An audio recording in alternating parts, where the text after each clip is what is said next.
제가 봉독해 드립니다. 산발락과 도비아와 아라비아 사람들과 암몬 사람들과 아스돗 사람들이 예루살렘 성에 중수되어 그 허물어진 틈이 메꾸어져 간다함을 듣고 심히 분노하여 다 함께 꾀하기를 예루살렘으로 가서 치고 그곳을 요란하게 하자 하기로 우리가 우리 하나님께 기도하며 그들로 말미암아 파수꾼을 두어 주야로 방비하는데 유다 사람들은 이르기를 흙 무더기가 아직도 많거늘 짐 나르는 자의 힘이 다 빠졌으니 우리가 성을 건축하지 못하리라 하고 우리의 원수들은 이르기를 그들이 알지 못하고 보지 못하는 사이에 우리가 그들 가운데 들어가서 살육하여 역사를 그치게 하리라 하고 그 원수들의 근처를 거주하는 유다 사람들도 그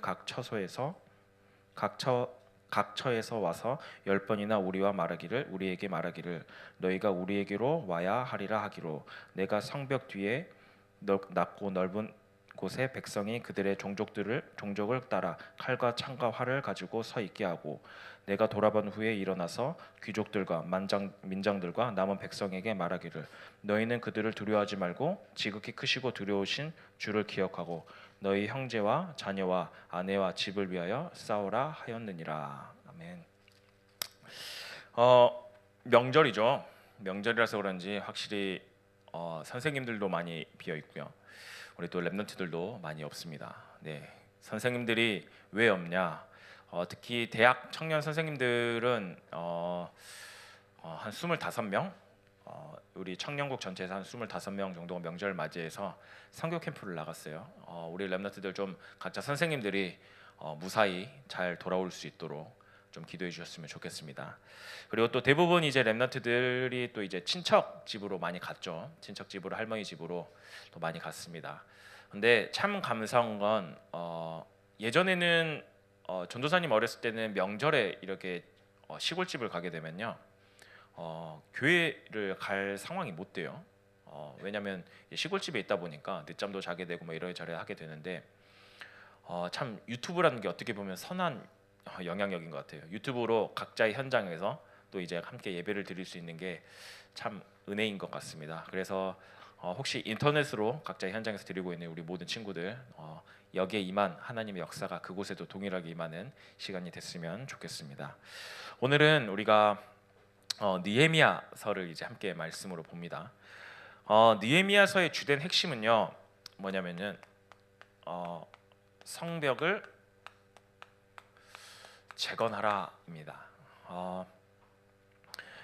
우리가 말씀을 들으면서 단순하게 성벽을 재건하라, 어떻게 보면은 성벽이란 단어 자체는요 뭔가를 보호하에 나가는 건데요, 그냥 돌무더기로 우리가 뭔가를 쌓네 이걸로 끝나는 것이 아니라 우리 삶 가운데 사단이 계속해서 공격해 들어오는 그런 사단의 공격들을 방어할 수 있는 나의 영적인 성벽을 쌓는 그런 시간들이 됐으면 좋겠습니다. 느헤미야서의 역사적 배경은요 언제냐면은 BC 한 4세기에서 5세기 이때 활동을 합니다.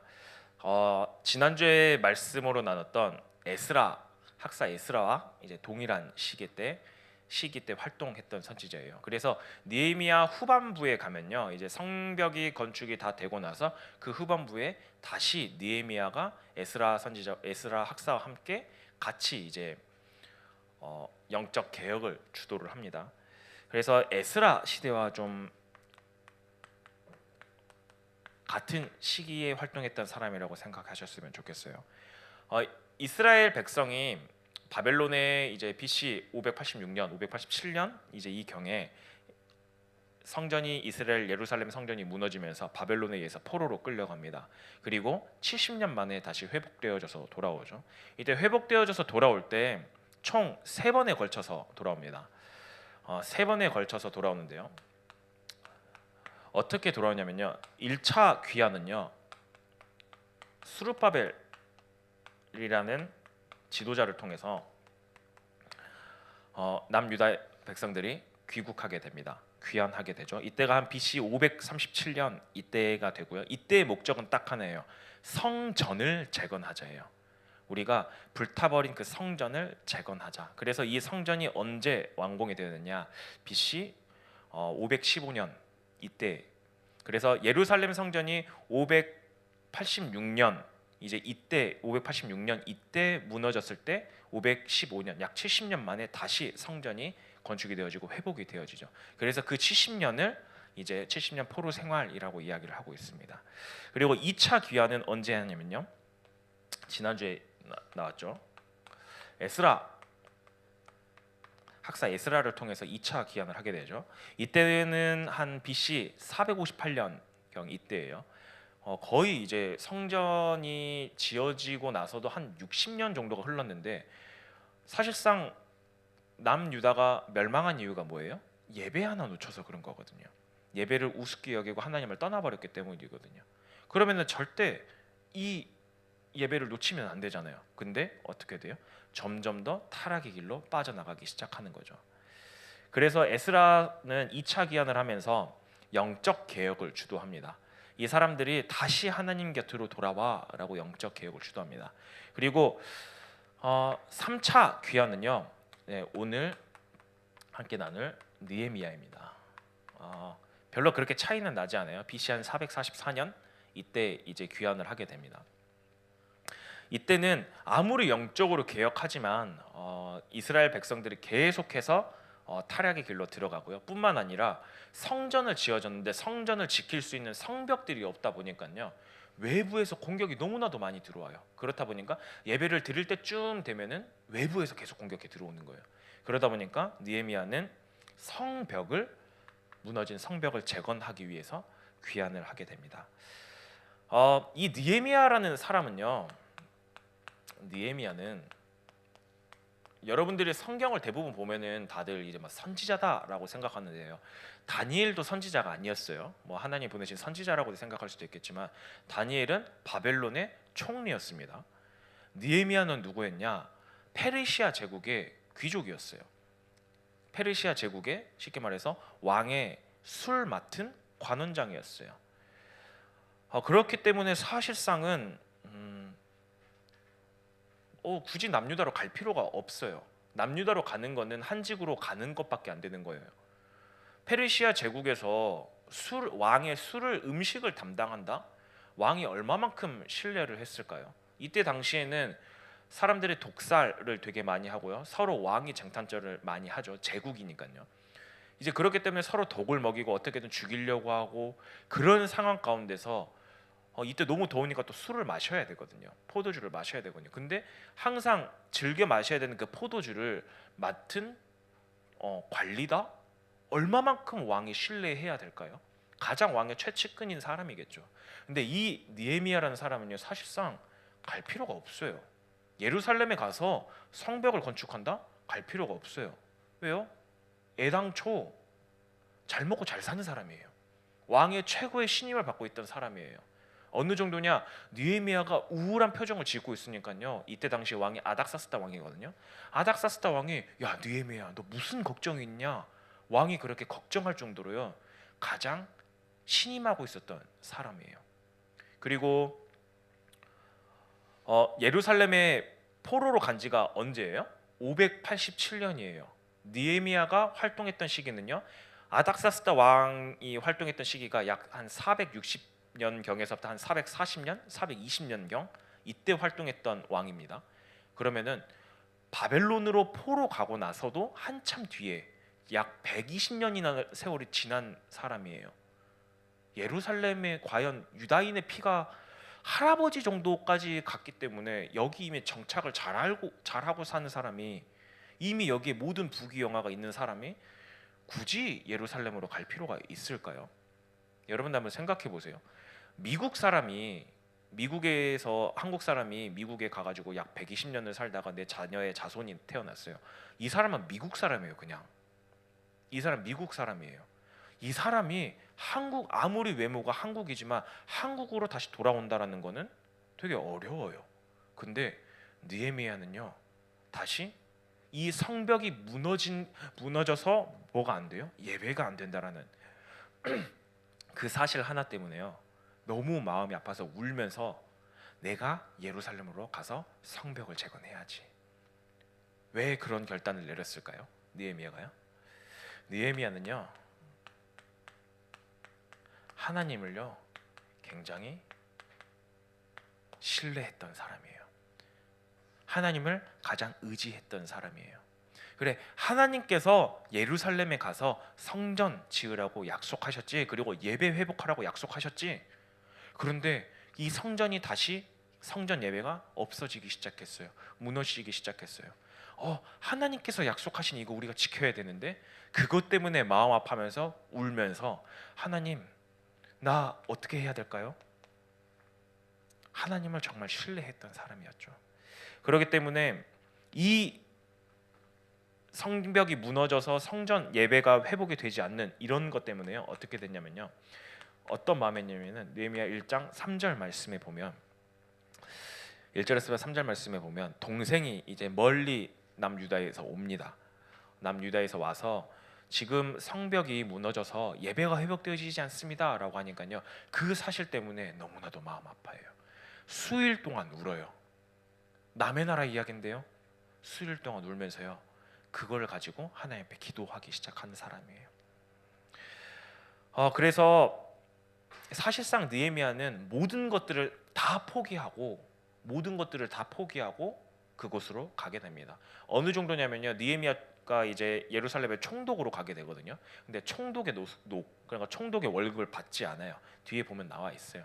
총독의 녹을 받지 않는다라고 이야기할 정도로 되게 느헤미야는 지금 자기가 하는 모든 것들 하나님만을 신뢰하고 그것만을 의지하고 세상 모든 것들 내려놓고 하나님 앞에 나아가는 거죠. 성벽을 재건한다라는 거는 다른 말로 뭐냐면요, 성벽이 없다라는 거는 뭐예요? 외부에서 공격이 쉽게 들어온다라는 거예요. 노출이 쉽다라는 거죠. 그래서 성벽 재건을 계속해서 힘썼던 이유가 뭐냐면요, 예배를 드려야 되는데, 성전 예배를 드려야 되는데요, 성전 예배가 되지 않아요. 그래서 성벽을 지으려고 해요. 그러면은 이 성벽 재건을 가장 싫어하는 사람이 누굴까요? 이 성벽 재건을 가장 싫어하는 사람이 누굴까요? 네, 외부에서 약탈해 오던 사람들은 가장 싫어할 거예요. 왜요? 성벽이 생기면요, 그곳을 약탈하러 가기가 어려워요. 못 들어가요. 성벽이 든든해지면 못 들어가요. 그렇기 때문에 외부에서 계속해서 이 성벽을 방해하려고 해요. 성벽 짓는 거를 방해하려고 해요. 대표적인 인물이 산발랏, 도비야, 게셈이라는 사람이고요. 오늘 7절에도 보면 나와 있잖아요. 산발랏과 도비야와 아라비아 사람들과 암몬 사람들과 아스돗 사람들이 예루살렘 성의 중수되어 그 허물어진 틈이 메꾸어져 간다 함을 듣고 심히 분노하여, 그래서 그들이 어떻게 해요? 그들이 꾀를 낸대요. 예루살렘에 가서 요란하게끔 하고요. 그리고 그들 사이사이에 숨어가지고 이 성을 짓는 사람들을 학살한다고 협박하고요. 그리고 이 여기에 나와 있지 않아요? 다른 지도자들에게요 뇌물을 주어요. 그래서 성벽 짓지 마, 우리 잘 살아야지, 뇌물을 주고요. 그리고 느헤미야에 대한 거짓 소문을 계속해서 내요. 야, 느헤미야가 니네들 등쳐먹으려고 그렇게 하는 거야. 그리고 저기 어디죠? 페르시아 관리잖아요. 페르시아 제국에다가 뭐라고 또 거짓말을 하냐면요, 성벽을 지어서 자기네들을 독립하려고, 지금 예루살렘에 독립하려고 지금 성벽을 짓고 있습니다. 되게 거짓 소문과 성벽을 짓는 걸 방해하기 위해서요. 그렇게 거짓 소문을 내면서 방해를 합니다. 그런데 이런 방해 세력에 맞서서 느헤미야는 오늘 뭐라고 이야기를 해요? 이스라엘 백성들에게 무장하래요. 그래서 넓은 성이 있으면 그 넓은 뒤에 뜰이 있었나 봐요. 그 뜰에다가 사람들을 불러 모아놓고 너희들은 칼을 차고 무장을 하고 그리고 일을 해, 성벽을 쌓아. 그리고 뿐만 아니라 뭘 하라고요? 파수꾼을 세워서 곳곳에서 적들이 오는 것을 철저하게 막아. 그들이 그래서 어떻게 해요? 일을 하다가 파수꾼이 적들이 쳐들어온다 그러면 그 사람들은 그 모든 것들을 내려놓고 싸우러 나가자, 이 이야기를 하는 거예요. 계속해서 쉽게 말해서 뭐예요? 영적으로 무장하라는 거겠죠. 무엇으로부터요? 외부의 공격으로부터요.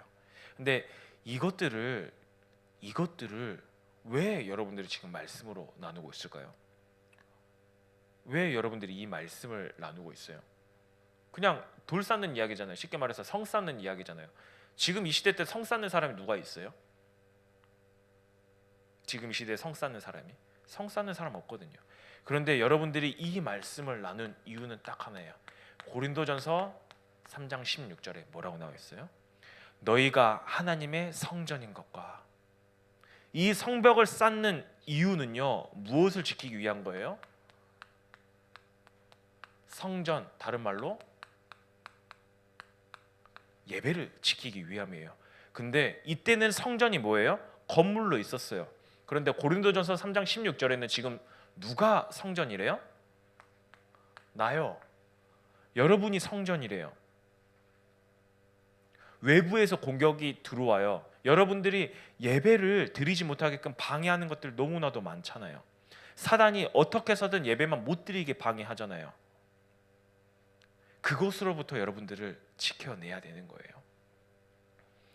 계속해서 성전 외부의 공격으로부터 노출되어져서 어떻게 해요? 예배만 되지 못하게 해요. 사단은요, 여러분들에게 딱 하나만 못하게 해요. 예배만 못 드리게 해요. 예배만 지루하게 만들어요. 예배만 안 오게 해요. 예배 시간에 졸리기만 해요. 졸리게만 만들어요. 딱 이유 하나예요. 예배만 못 드리면 되는 거예요. 그래서 사단이 여러분들에게 가장 좋은 말 많이 해요. 야, 너희 성공해야지. 자, 성공하려면 성공의 공식 있죠? 뭐예요? 공부를 잘해야 할 거 아니에요. 자, 공부를 잘하려면 어떻게 해야 돼요? 학원을 가야죠. 여러분들 사실상 이것 때문에 교회 안 오시잖아요. 이것 때문에 예배가 안 되어지잖아요. 아, 학원 가야 되는데요. 학원 가야 돼서 너무 피곤해서 교회를 못 와요. 시험 기간만 되면 학원에서 불러서요. 예배를 못 가요. 근데 참 신기하죠. 여러분들 학원 몇 시에 가는지 다 아는데. 여러분들 학원 몇 시에 가요? 네, 보통 11시에 가죠. 예배 끝나고 갈 수 있는데. 참 신기하죠. 학원. 왜요? 공부 때문에요. 공부해서 뭐 하려고요? 성공하려고요. 사단은 딱 이거 하나만 가지고 뭐예요? 예배만 놓치게 해요. 그렇게 외부에서 계속해서 공격해 들어와요. 사실상 집안의 경제 문제 가져다 주잖아요. 그럼 여러분들 제일 간단해요. 여기 앉아 있어요. 여러분들의 건강에 문제 생기잖아요. 여러분들 여기 앉아 있어요. 여러분들의 무슨 문제 생기잖아요. 친구와의 갈등 생기잖아요. 울면서 여기 와서 앉아 있어요. 근데 참 신기하죠. 정말 좋은 거잖아요. 공부학원. 너무 좋은 거잖아요. 성공 좋은 말이에요. 근데 이 좋은 거를 가지고요, 교묘하게 속여요. 지금 공부하지 마라, 성공하지 마라, 이게 아니잖아요. 이거를 가지고요, 성전인 나를 사단이 뭐예요? 예배드리지 못하게 막고 있는 거예요. 방해하는 거예요. 지금 뭐와 같아요? 이거와 같잖아요. 딱 이 모습과 같잖아요. 성전 예배가 성전으로 하나님 앞에 불렸어요. 성전은 이미 지어졌어요. BC 515년에 지어졌어요. 그 성전을 수르바벨 성전이라고 그러죠. 제2성전. 성전이 지어졌는데요, 외부에서 계속해서 공격 들어와요. 내부적으로도 계속해서 문제가 생겨요. 뭐가 없어서요? 나를, 이 성전을 지킬 성벽이 없어서요. 여러분들, 그렇기 때문에 오늘 말씀 들으면서요, 내가 하나님의 성전이구나. 나를 지키는 그 성벽을 세워야 되겠구나. 이 시간을 꼭 가졌으면 좋겠어요. 영적으로 여러분들이 완전히 무너져 있죠. 공부하지 마라, 성공하지 마라, 그게 아니라 영적으로 먼저 여러분들을 무장하라는 것입니다. 여러분들이 그럼 영적으로 무장할 수 있는 비밀이 뭘까요? 영적으로 무장하는 비밀은 딱 하나예요. 딱 두 가지입니다. 여러분들이 제일 못하는 거예요. 뭘까요? 말씀 붙잡고요, 기도하는 거예요. 말씀 붙잡고 기도하는 게 어려우세요? 말씀 붙잡고 기도하는 게 어렵나요? 공부는 어때요? 공부는 몇 시간씩 집중해야 되는데 말씀 붙잡고 기도하는 거는 단 1, 2분조차도 하지 않아요. 그런데요, 여러분들, 하나님은요, 말씀 붙잡고 기도하는 그 사람에게요, 믿음을 계속해서 더해주세요. 이 믿음을 통해서 어떻게 해요? 나의 영적인 성벽이 쌓아지기 시작합니다. 말씀 붙잡고 기도하는 시간이요, 처음에 하루에 한 번, 이게 조금 체질이 되어져서 2번, 3번, 4번 이렇게 되어지잖아요. 한 5번 정도 정식 기도가 되어져 버리잖아요. 내 생각이 하나님 앞에 완전 사로잡히기 시작합니다. 뭐 공부하지 마라 지금 이거 아니잖아요. 성공하지 마라 그게 아니라 그거 이전에 먼저 말씀 붙잡고 기도하면서 하나님의 능력이 내 안에 임할 수 있도록, 이 사실이 여러분들에게 먼저 붙잡혀줘야 합니다.